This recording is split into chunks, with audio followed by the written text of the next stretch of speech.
दोस्तों आपने सुना होगा किसी देश की मिलिट्री दूसरे देश की मिलिट्री से बढ़ जाती है, लेकिन कभी आपने सुना है कि किसी देश की मिलिट्री एक पक्षियों की फौज से बढ़ जाए? तो जी हाँ, 19वीं सदी में एक ताकतवर देश की मिलिट्री पक्षियों से बढ़ जाती है। और क्या होते हैं उसके नतीजे जानते हैं। तो देखिए, फर्स्ट वर्ल्ड वॉर के बाद ऑस्ट्रेलिया की आर्मी अपने देश वापस आ जाती है। उसके बाद सरकार उनमें से रिटायर्ड आर्मी वालों के लिए सरकारी जमीन अलॉट कर देती है ताकि वो उस जमीन पर खेतीबाड़ी शुरू कर सकें, और उनमें से कुछ आर्मी वाले किसान बन जाते हैं। देखिए, आप ये जो पक्षी दिख रहे हैं इसे बोलते हैं एमू, जो कि ज्यादातर ऑस्ट्रेलिया में मिलता है और ये दुनिया का दूसरा सबसे बड़ा पक्षी होता है। और यही 20,000 एमयू की फौज उन रिटायर्ड आर्मी के खेतों पर हमला कर देती है, उनको तहस नहस कर देती है, उनकी फेंसिंग तोड़ देती है। ये एमू पक्षी यही नहीं रुकते हैं, ये आसपास के इलाकों में जाते हैं और वहां भी हमला शुरू कर देते हैं और सब कुछ तहस नहस कर देते हैं। इसके बाद आर्मी वाले सरकार के पास जाते हैं और सरकार से गुहार लगाते हैं कि हमारी हेल्प की जाए, ये हमारे खेतों को खत्म कर रहे हैं। इसके बाद सरकार हरकत में आती है और एक सेना की टुकड़ी वहां पर भेजती है।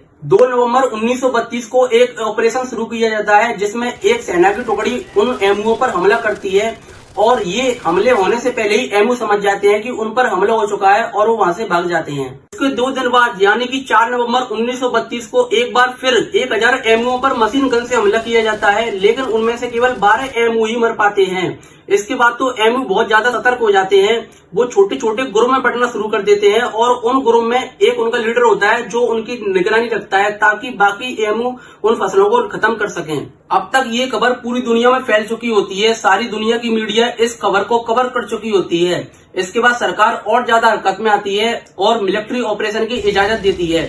इसके बाद 6 दिन का मिलिट्री ऑपरेशन चलाया जाता है, लेकिन 20,000 एमओ में से केवल 5 एमओ ही मर पाते हैं और सरकार को ये ऑपरेशन रोकना पड़ता है और आर्मी को वापस बुला लिया जाता है। लेकिन एमओ अपनी हरकतों से बाज नहीं आ रहे थे और वो पूरी ताकत के साथ इस बार हमला कर रहे थे और खेतों में तबाही मचा रहे थे। तो इसी वजह से सरकार को एक बार फिर ऑपरेशन शुरू करना पड़ता है, लेकिन पिछली बार की तरह ही एमओ आर्मी वालों को खूब छकाते हैं और उनको वापस लौटने के लिए और हारने के लिए मजबूर कर देते हैं और सरकार को ये ऑपरेशन बंद करना पड़ता है। इसके बाद उन मिलिट्री के इंचार्ज मेजर मर्टिस का एक बयान आता है। इसमें वो कहती हैं कि अगर उनके पास भी एमओ पक्षियों की फौज होती और वो गोली चला सकते तो वो दुनिया की सबसे खतरनाक फौज होती और वो किसी को भी हरा सकते थे। और इसी इवेंट को द ग्रेट एमओ वॉर कहा जाता है।